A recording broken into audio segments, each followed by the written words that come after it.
Não é de hoje que a classe intelectual brasileira assina manifestos pedindo mais democracia e representação popular. Os intelectuais, após estudarem, criticam a forma de governo vigente, querendo um sistema mais adequado ao planejado por eles. Hoje, veremos 4 manifestos a favor de um sistema mais aberto que foi assinado por brasileiros contra o sistema vigente.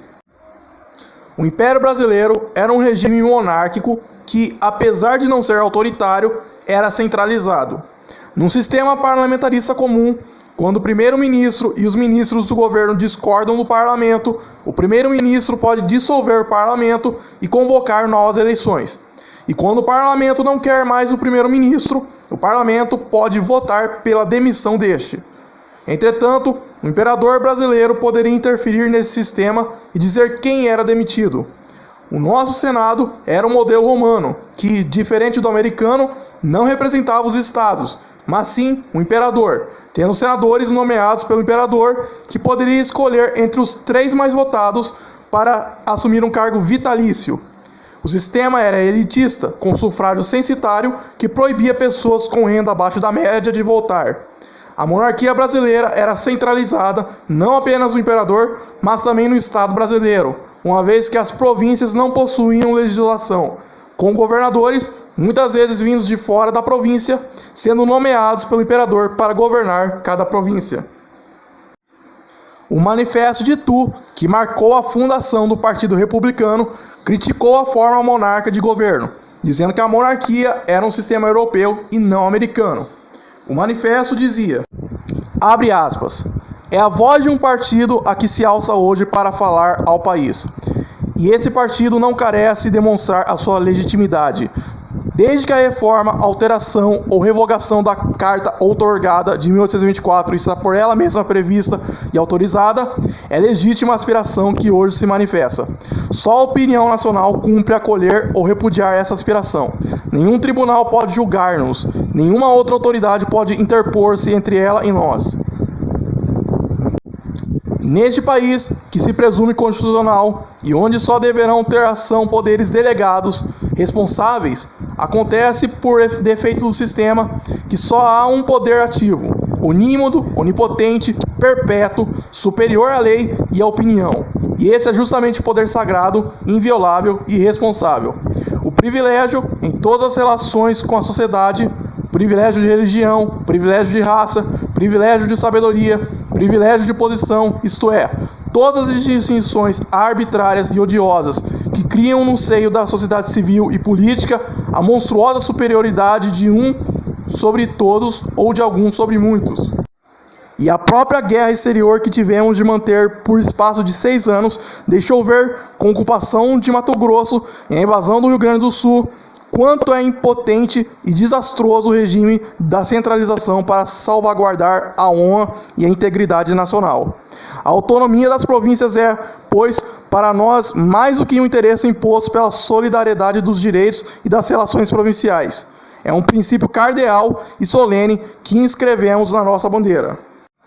O regime da federação baseado, portanto, na independência recíproca das províncias, elevando-as à categoria de estados próprios, unicamente ligados pelo vínculo da mesma nacionalidade e da solidariedade dos grandes interesses da representação e da defesa exterior, é aquele que adotamos no nosso programa. A manifestação da vontade da nação de hoje pode não ser a manifestação da vontade da nação de amanhã, e daí resulta que, ante a verdade da democracia, as constituições não devem ser velhos marcos da senda política das nacionalidades, assentados como a consagração e o símbolo de princípios imutáveis. Se houver, pois, sinceridade ao proclamar a soberania nacional, cumprirá reconhecer sem reservas que tudo quanto ainda hoje pretende revestir-se de caráter permanente e hereditário no poder está eivado no vício da caducidade, e que o elemento monárquico não tem coexistência possível com o elemento democrático. É assim que o princípio dinástico e a vitaliciedade do Senado são violações flagrantes da soberania nacional e constituem o principal defeito da Carta de 1824. Perante a Europa, passamos por ser uma democracia monárquica, que não inspira simpatia nem provoca adesões. Perante a América, passamos por ser uma democracia monarquizada, onde o instinto e a força do povo não podem preponderar ante o arbítrio e a onipotência do soberano. Em tais condições, pode o Brasil considerar-se um país isolado, não só no seio da América, mas no seio do mundo. Fecha aspas. O Manifesto de Itu, como ficou conhecido, foi assinado dia 3 de dezembro de 1870, sendo assinado por ex-membros do Partido Liberal, que achavam o Partido Liberal, apesar de sua oposição ao conservador, muito pró-monarquia e ainda muito conservador. Foi assinado por Alfredo Gomes Braga, Alfredo Moreira Pinto, Antônio da Silva Neto, Antônio de Souza Campos, Antônio José de Oliveira Filho, Antônio Nunes Galvão, Antônio Paulino Limpo de Abreu, Aristides da Silveira Lobo, Augusto César de Miranda Azevedo, Bernardino Pamplona, Cândido Barata Ribeiro, Cândido Luiz de Andrade, Carlos Americano Freire, Cristiano Benedito Ottoni, Eduardo Batista R. Franco, Eduardo Carneiro de Mendonça, Elias Antônio Freire, Emílio Rangel Pestana, Félix José da Costa e Souza, Flávio Farnese, Francisco Antônio Castorino de Farias, Francisco Carlos de Brício, Francisco Leite de Bittencourt Sampaio, Francisco Peregrino Viriato de Medeiros, Francisco Rangel Pestana, Gabriel José de Freitas, Galdino Emiliano das Neves, Henrique Limpo de Abreu, Jerônimo Simões, João Batista Lupez, João de Almeida, João Vicente de Brito Galvão, Joaquim Garcia Pires de Almeida, Joaquim Eliodoro Gomes, Joaquim Maurício de Abreu, Joaquim Saldanha Marinho, José Caetano de Moraes e Castro, José Jorge Paranhos da Silva, José Lopes da Silva Trovão, José Maria de Albuquerque Melo, José Teixeira Leitão, Júlio César de Freitas Coutinho, Júlio Valentim Gutierrez, Lafayette Rodrigues Pereira, Luiz de Souza Araújo, Macedo Sodré, Manuel Benício Fontenelle, Manuel Marques da Silva Cauã, Manuel Marques de Freitas, Máximo Antônio da Silva, Miguel Vieira Ferreira, Otaviano Hudson, Paulo Emílio dos Santos Lobo, Pedro Antônio Ferreira Viana, Pedro Bandeira de Gouveia, Pedro Rodrigues Soares de Meireles, Quintino Bocaiúva, Salvador de Mendonça, Silva Jardim e Tomé Inácio Botelho. Se você mora em alguma cidade, com certeza já viu o nome de algum desses dando nome à sua rua. A monarquia foi proclamada através de um golpe militar e não a partir de uma revolução intelectual. Deodoro da Fonseca liderou o país enquanto uma Assembleia Constituinte foi formada. A nova Constituição era clara. Se um vice-presidente assumisse no início do mandato, esse vice-presidente deveria ficar provisoriamente até uma eleição ser feita para um novo presidente ser eleito. E aí esse vice-presidente voltaria a ser vice-presidente, como é hoje a vice-presidência da Câmara. Se o vice-presidente assume a presidência, uma nova eleição é feita e o vice-presidente volta a ser vice-presidente ao novo presidente ser eleito. Entretanto, Deodoro não sabia como governar direito e, ao não conseguir governar, tentou fechar o Congresso aplicando um golpe. Mas o golpe não foi bem sucedido. A revolta da Armada, com militares descontentes com Deodoro, forçou Deodoro a renunciar. O vice-presidente, Floriano Peixoto, assume. Entretanto, Floriano Peixoto não quis deixar o cargo.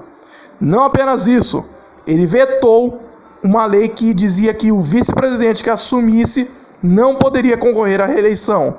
Ou seja, Floriano Peixoto dava sinal de que iria se reeleger de maneiras infinitas e se tornar um caudilho como os ditadores da América do Sul e do Centro na época.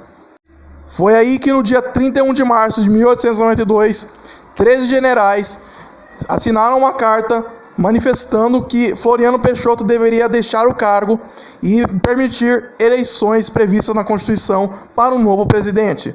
Esse manifesto não foi achado por mim na internet.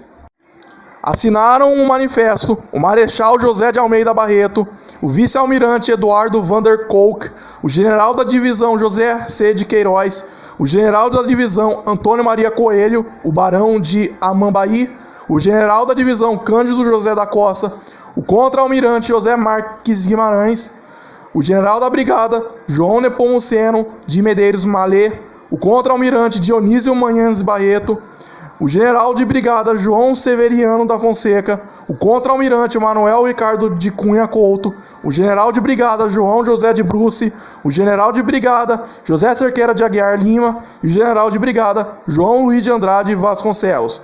Por ser assinado por 13 generais, esse manifesto ficou conhecido como o Manifesto dos 13 Generais. Floriano Peixoto não atendeu ao manifesto, mas, entretanto, ao mandato de Deodoro acabar, decidiu não concorrer à reeleição.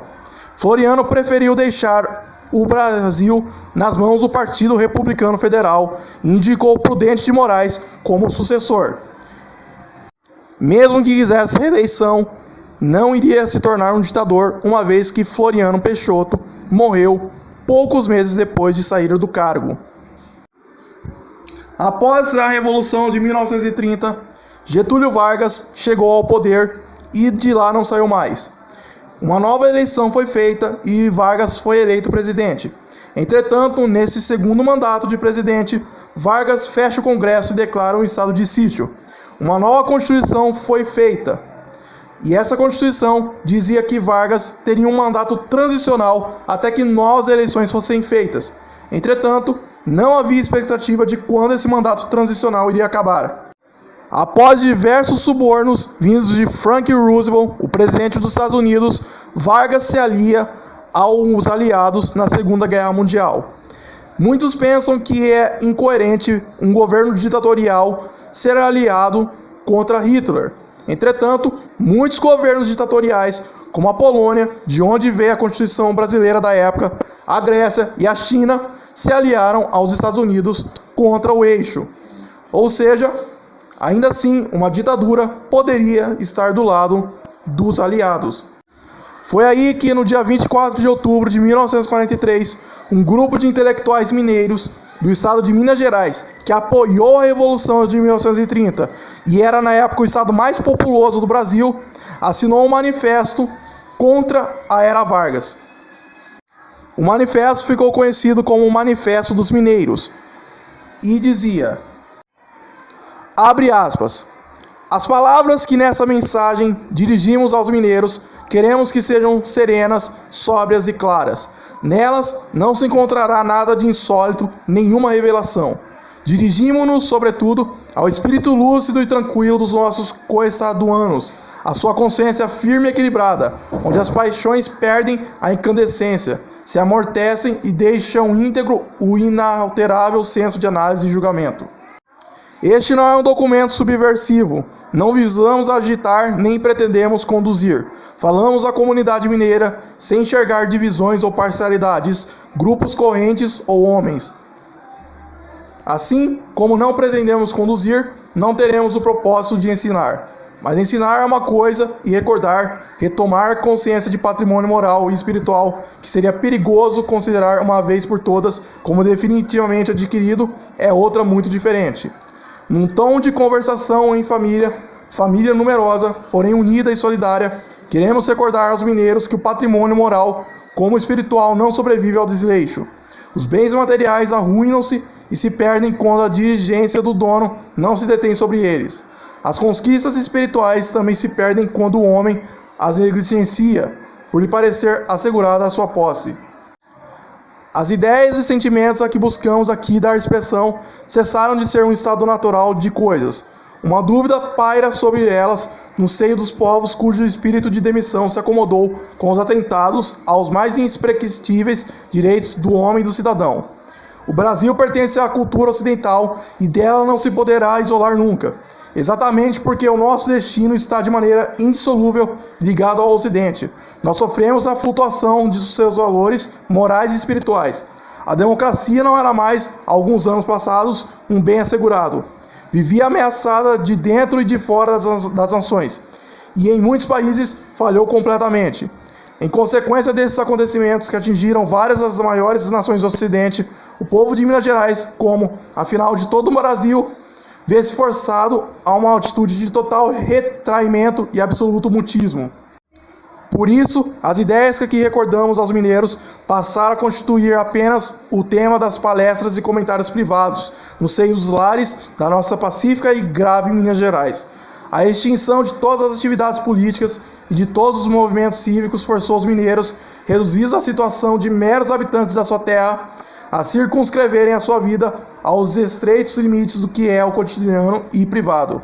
Quem conhece a história das tradições de nossa gente pode medir a extensão da violência feita ao seu temperamento por essa compulsória e prolongada abstinência da vida pública. O amor à crítica e ao debate, o apego às prerrogativas da cidadania, o dever político, no seu mais nobre e dignificante sentido, numa palavra, a irresistível vocação para a vida pública, não são sem dúvida, felizmente no Brasil, privilégio dos mineiros. Mas devemos orgulhar-nos, por todas as razões, do fato de ser a comunidade mineira no país, por influência dos fatores de ordem histórica e social, aquela onde o sentimento dos interesses coletivos e essa compreensão do mundo cívico, essa indomável e altiva tendência política nunca perderam sua força e constância. As palavras ponderadas dessa mensagem que dirigimos aos nossos coestaduanos inspiram-se, pois, nas suas mais firmes tradições de civismo e no seu reconhecido apego aos ideais políticos que se realizaram pela autonomia estadual e pela democracia. Nada mais são do que o eco, por nós recolhido e intensificado, das que foram proferidas nos prenúncios da independência por Tiradentes e seus companheiros de infortúnio e de glória, e que mais tarde, no Império, deveriam reboar pelos vales e quebradas da nossa província, no discurso de lutas memoráveis e incessantes arremetidas contra a personificação do poder, sempre conducente aos desequilíbrios e paralisias do unitarismo e às restrições das liberdades públicas e privadas. Fomos buscar inspiração no passado, porque nele procuram assentar a constância de sua regência política os que, entre nós, por uma errônea interpretação da história, nele somente vislumbram algumas não contestadas vantagens da centralização administrativa e do governo monocrático, sem atentarem para os males de muito maior extensão que lhes são inerentes, sobretudo para a sua fatal tendência às usurpações de soberania.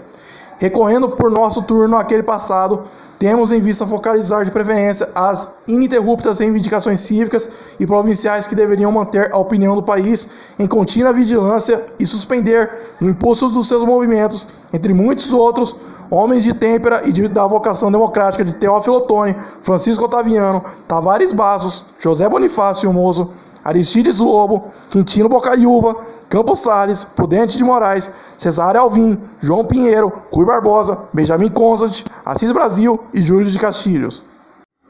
Tal qual se vê, desejamos retomar o bom combate em prol dos princípios, das ideias e das aspirações que, embora contidas ou contestadas, haveriam de nos dar a Federação e a República, não como criações artificiais de espíritos românticos e exaltados, mas sim como iniludíveis imposições das forças históricas profundas. E ao fazê-lo, queremos afirmar perentória e lealmente que não nos movemos contra pessoas, nem nos impede qualquer intuito de ação investigante ou julgadora de atos ou gestos que estejam transitoriamente compondo o presente capítulo dos nossos anais. Apenas não foi este o estilo de vida a que aspiramos no passado e não é o que almejamos para o futuro. A prosperidade nos negócios, o êxito nas atividades profissionais, a riqueza, o conforto, o gozo da tranquilidade fácil de todos os dias, mesmo que existissem, não esgotariam as nossas aspirações, nem resumiriam a nossa concepção de destino humano. Para que não se ponha em dúvida a sinceridade dos sentimentos que nos animam, reconhecemos que o Brasil está em fase de progresso material e tem sabido mobilizar muitas de suas riquezas naturais, aproveitando inteligentemente as realizações do passado e as eventualidades favoráveis do presente. Limitar-nos-emos a notar que, em outros países, assim como vinha sucedendo no nosso próprio, idênticos resultados foram conseguidos sem o sacrifício dos direitos cívicos, o que demonstra não serem peculiares às formas autoritárias de governo. Não se infira, porém, da ressalva feita que desejamos voltar aos vícios das organizações e práticas políticas anteriores a 1930.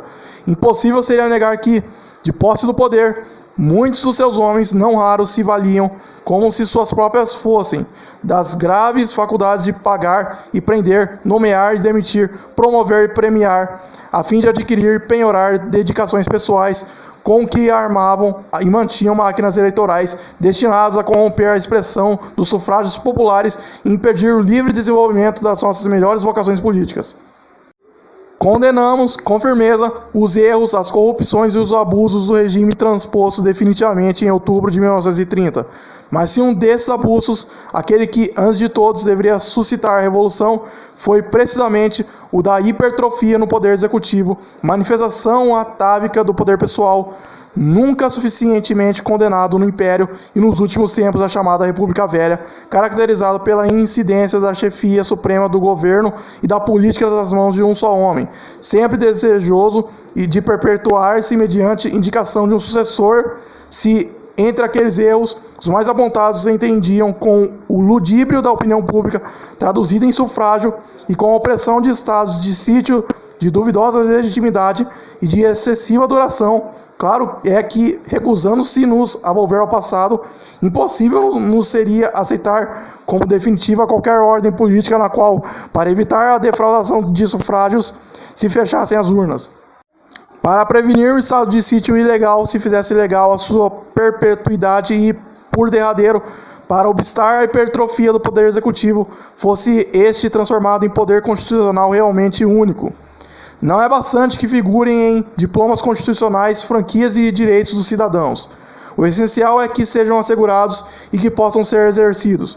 Louvando os homens de 1930, civis e militares, pelo empenho posto na destruição das velhas máquinas eleitorais, montadas com o indevido emprego das seduções e recursos do poder público, estamos seguros de que não teremos de assistir à repetição daqueles processos, nem mesmo sobre a aparência de ensaios do corporativismo, quando esses se afastam da espontaneidade histórica e se transformam numa simples alavanca de governos de índole fascista. Bem fixadas as marcas características da nossa formação e das nossas tendências, não podemos fugir, sem grave desfiguração de ambas, ao dever de constatar que não é suprimindo a liberdade, sufocando o espírito público, cultivando o aulicismo, eliminando a vida política, anulando o cidadão, impedindo-o de colaborar nos negócios e nas deliberações do seu governo, que se formam e engrandecem as nações. A ilusória tranquilidade e a paz superficial que se obtém pelo banimento das atividades cívicas podem parecer propícias aos negócios e ao comércio, ao ganho e à própria prosperidade, mas nunca benéficas ao revigoramento e à dignidade dos povos. Se tais são as nossas disposições de espírito, e se mal algum poderá advir para o esforço de guerra do Brasil, do estudo e da preparação de planos para a ponderada reestruturação constitucional da República, ao ser firmada a paz, no uso da liberdade de opinião, pela qual o Brasil também se bate, pedimos a todos os mineiros de boa vontade, sem qualquer compromisso de solidariedade partidária, que meditem sobre a organização política e administrativa, que, à luz da experiência dos melhores homens e de sua atilada prudência, possam evitar os males do passado e os equívocos do presente, e assegurar a ordem e a prosperidade do país. Como temas históricos de necessária meditação, sugerimos os constantes da circular de 19 de setembro de 1860, de Teófilo Otoni, do Manifesto Republicano de 3 de dezembro de 1970, dos programas da Convenção e do Congresso realizados em fevereiro de 1882 e maio de 1884, no Rio Grande do Sul, adaptáveis às atuais circunstâncias.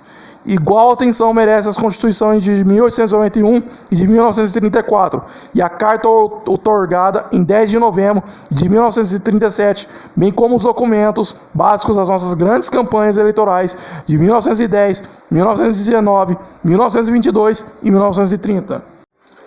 Atendendo à rapidez da evolução da humanidade para novas modalidades de equilíbrio social e internacional, julgamos da máxima importância o estudo e o desenvolvimento dos postulados da Carta do Atlântico e das recomendações preliminares para os problemas de após-guerra da Comissão Jurídica Americana, assumindo a responsabilidade de iniciar, no grave momento que atravessamos, a preparação do povo mineiro para o exercício das suas prerrogativas fundamentais. Cumpre nos deixar, desde logo, absolutamente certo que tudo de maneira alguma possa comprometer a união cívica e moral que tanto importa resguardar em face dos tremendos problemas da guerra. Segundo pensamos, união é harmonia espontânea e não unanimidade forçada, convergência de propósitos lúcidos e voluntários e não soma de adesões insinceras. Um povo reduzido ao silêncio e privado da faculdade de pensar e de opinar é um organismo corroído, incapaz de assumir as imensas responsabilidades decorrentes da participação num conflito de proporções quase telúricas como o que desabou sobre a humanidade. Se lutamos contra o fascismo ao lado das Nações Unidas para que a liberdade e a democracia sejam restituídas a todos os povos, certamente não pedimos demais, reclamando para nós mesmos os direitos e as garantias que as caracterizam. A base moral do fascismo assenta sobre a separação entre os governantes e os governados, e ao passo que a base moral e cristã da democracia reside na mútua e confiante aproximação dos filhos de uma mesma pátria e na consequente reciprocidade da prática alternada do poder e da obediência por parte de todos, indistintamente. No momento em que o mais antigo, o precursor dos estados totalitários, naufraga no mar profundo dos próprios vícios, pressente-se que se aproxima para todos os povos a oportunidade de uma retomada de consciência dos valores democráticos, ou, para melhor dizer, de sua regeneração pelo sentimento e pelo pensamento. Seu passageiro declínio explica-se pelo encanto da aparente novidade de que se revestiu a doutrina fascista. Só não desejam mudar os homens que são tranquilos. Os que sofrem, quaisquer que sejam eles, são ávidos de coisas novas. O que Júlio César diria aos gauleses, que novarum rerum cupude, pode ser atribuído a todos os seres humanos, com especialidade nas tormentosas quadras de reacomodações sociais e econômicas. Quando surgiu no ano de 1922 na Itália o primeiro governo totalitário, toda a gente lhe augurou um próximo e inglório fim. Homens nascidos e criados dentro do espírito que o imenso acontecimento foi a Revolução Francesa espalhou pelo mundo, os daquela geração tiveram a maior dificuldade em compreender desde logo essa aberração política, hoje crismada de fascismo e antes e sempre denominada despotismo. A princípio, pretendem circunscrevê-lo às fronteiras físicas e morais dos países atingidos pelo mal. Evidentemente, os fatos que o revelaram eram os italianos, ora alemães, ora espanhóis, ora portugueses. Como portugueses, espanhóis, alemães e italianos eram homens que o defendiam ou suportavam. Mas os traços essenciais do drama produzido pelo desaparecimento da fé na liberdade e nos direitos que dignificam o homem eram os que um fenômeno universal, resultante da inútil resistência a transformações econômicas e sociais reclamadas por indomáveis imperativos de justiça e solidariedade humana. Chumbados a interesse de mesquinho egoísmo, não foram poucos os conservadores que aderiram à perigosa aventura de restauração das Bastilhas do absolutismo e as financiaram, na ingênua suposição de que salvariam, por esse modo, anacrônicos privilégios, desprevendo diante dos frios cálculos e manobras maquiavélicas do seu povo inimigo, o regime democrático, em muitas oportunidades, mais especialmente na reunião de Munique, concluiu tratados de má-fé recíproca entre a paz e a violência. As decepções decorrentes da abdicação não se fizeram esperar muito. Regenerados, porém, pelo sofrimento, purificados pela dor, os povos ocidentais compreenderam ainda uma vez que fora da democracia não há salvação possível para a paz e para as liberdades que enobrecem e exaltam a espécie humana, e dão por igual um outro decisivo testemunho, o de que seu princípio vital é realmente a virtude, segundo a bela demonstração do assaz malsinado e raramente lido Montesquieu. Mas, para que a democracia produza frutos, é necessário que o homem da rua e o das classes dirigentes possuam o mesmo apurado sentido de bem comum e a mesma ardente e abnegada ambição de servir. Do contrário, será mera aparência. Para que esse regime sobreviva, como sobreviveu na Inglaterra e nos Estados Unidos, é necessário que as nações se convençam de que provocarão a guerra em lugar de bani-la, sempre que o seu pacifismo for mais forte do que a decisão de lutar pela própria sobrevivência. Sendo a guerra um monstruoso crime, cumpre que as nações se armem moral e materialmente para punir os grupos humanos que o pratiquem ou tendem a praticar. Do que fica dito, fácil é inferir que a democracia por nós preconizada não é a mesma do tempo do liberalismo burguês. Não se constitui pela aglomeração de indivíduos de orientação isolada, mas por movimentos de ação convergente. Preconizamos uma reforma democrática que, sem esquecer a liberdade espiritual, cogite principalmente da democratização da economia. Num e no outro domínio, o tempo do liberalismo passivo já findou. Não é de fraqueza renunciante da tolerância séptica que a democracia precisa. Assim escoltada, ela pareceria digna de piedade em face das doutrinas baseadas na violência e que nenhum escrúpulo detém. Ao reconhecimento disso, ligamos a renovação espiritual do regime democrático. Quanto à sua renovação econômica, toda a gente sabe o que significa. Sua culpa moral e a sua inferioridade, que ao próprio fascismo dá a oportunidade de fazer valer um arremedo do idealismo.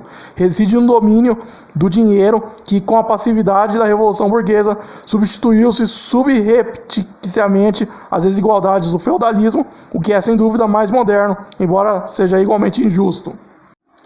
Queremos alguma coisa além das franquias fundamentais do direito de voto e do habeas corpus. Nossas aspirações fundam-se no estabelecimento de garantias constitucionais que se traduzem em efetiva segurança econômica e bem-estar para todos os brasileiros, não só das capitais, mas de todo o território nacional. Queremos espaço realmente aberto para os moços oriundos de todos os horizontes sociais, a fim de que a nação se enriqueça de homens experimentados e eficientes, inclusive de homens públicos, dentre os quais venham a surgir no contínuo concurso das atividades políticas os fadados a governá-la e a enaltecê-la no concentro das grandes potências para o qual rapidamente caminha. Queremos liberdade de pensamento, sobretudo do pensamento político. Ao dar expressão desse modo às aspirações de Minas Gerais, dentro da comunhão brasileira, tivemos presente, acima de todos os pontos de vista regionais, as coordenadas que enquadram todo o vasto panorama dos anseios e das necessidades do Brasil, e esperamos que idênticos movimentos se processem em todos os demais estados. Em verdade, Minas não seria fiel a si mesma se abandonasse a sua instinta inclinação para sentir e realizar os interesses fundamentais de toda a nação. Concluindo, reiteramos a nossa solidariedade com os compromissos do Brasil, a cuja política de guerra, tal como todos os brasileiros dignos desse nome, temos prestado e continuaremos a prestar o nosso inteiro apoio. Exatamente por sermos fiéis a esses compromissos, entendemos que nos cumpre cogitar, desde já, com patriotismo e prudência, da organização política do país no pós-guerra, tendo em vista principalmente as indicações da Carta do Atlântico.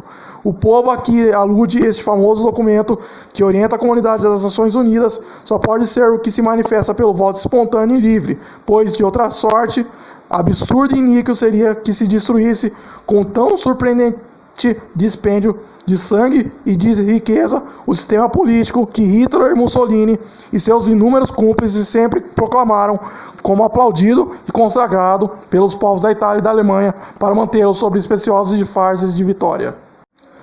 Em suma, anunciando que a nação será convocada para a sua estruturação política, parece-nos, tal como já foi dito em Londres, que se o povo aguardarem a vitória a fim de escolherem os seus sumos, terão para isso perdido uma das supremas oportunidades da história. Eis porque, no momento em que devemos unidos e coesos, sem medir sacrifícios e sem quebra ou interrupção da solidariedade já manifestada, dar tudo pela vitória do Brasil, entendemos que é também contribuir para o esforço de guerra, conclamar, como conclamamos, os mineiros a que se unam acima de ressentimentos, interesses e comodidades, sob os ideais vitoriosos, a 15 de novembro de 1889 e reafirmados solenemente em outubro de 1930, a fim de que, pela federação e pela democracia, possam todos os brasileiros viver em liberdade uma vida digna, respeitados e estimados pelos povos irmãos da América e de todo o mundo. Essa carta foi assinada por políticos que no futuro formariam a UDN. Minas Gerais, que era o estado da República Velha que mais tinha influência na República Populista, que viria depois da Era Vargas, ainda teria um pouco de influência.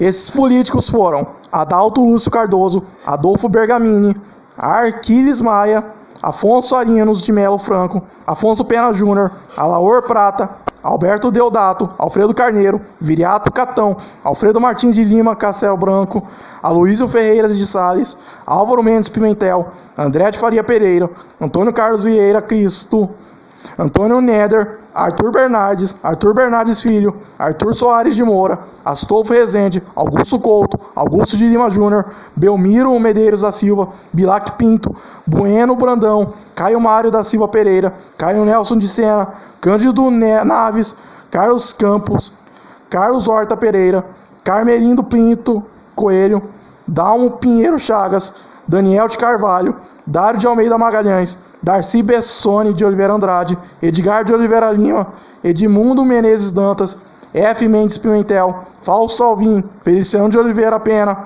Flávio Barbosa Melo Santos, Francisco de Assis Magalhães Gomes, Galba Mos Veloso, Geraldo Rezende, Gilberto Alves da Silva Dolabella, Gudestan Pires, Heitor Lima, J. Sandoval Babo, João de Amaral Castro, João Edmundo Caldeira Brant, João Franzen de Lima, João Romero, Joaquim de Salles, Jonas Barcelos Correia, José de Magalhães Pinto, José Maria Lopes Cansado, José Maria Leão, José do Vale Ferreira, Lincoln Prates, Luiz Camilo de Oliveira Neto, Mário Brant, Maurício Limpo de Abreu, Milton Campos, Múcio Continentino, Nelson de Sena, Otávio Murguel de Rezende, Odilon Braga, Ovídio de Andrade, Paulo Pinheiro Chagas, Pedro Aleixo, Pedro Batista Martins, Pedro da Silva Nalva, Raul de Faria, Ronan Rodrigues Borges, Salomão de Vasconcelos, Silvio Marinho, Tristão da Cunha e Virgílio A. de Melo Franco.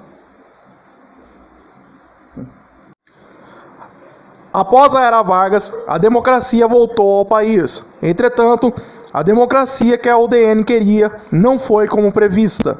O povo elegeu de novo Getúlio Vargas. A Constituição era clara e a democracia era clara.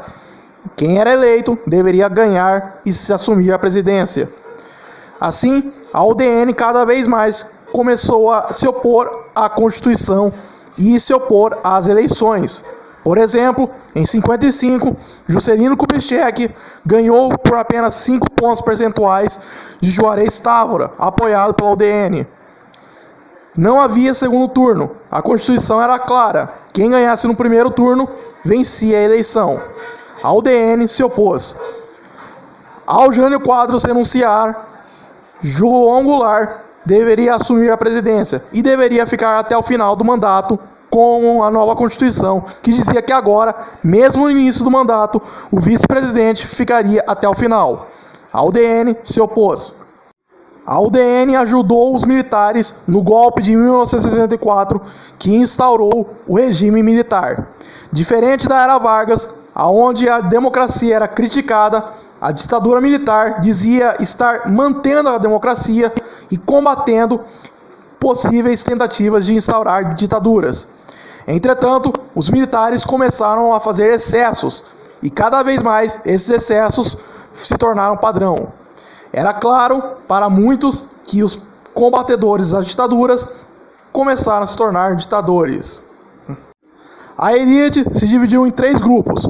As pessoas que queriam a ditadura e fingiam ainda estar combatendo ditaduras e mantendo a democracia, negando existir excessos.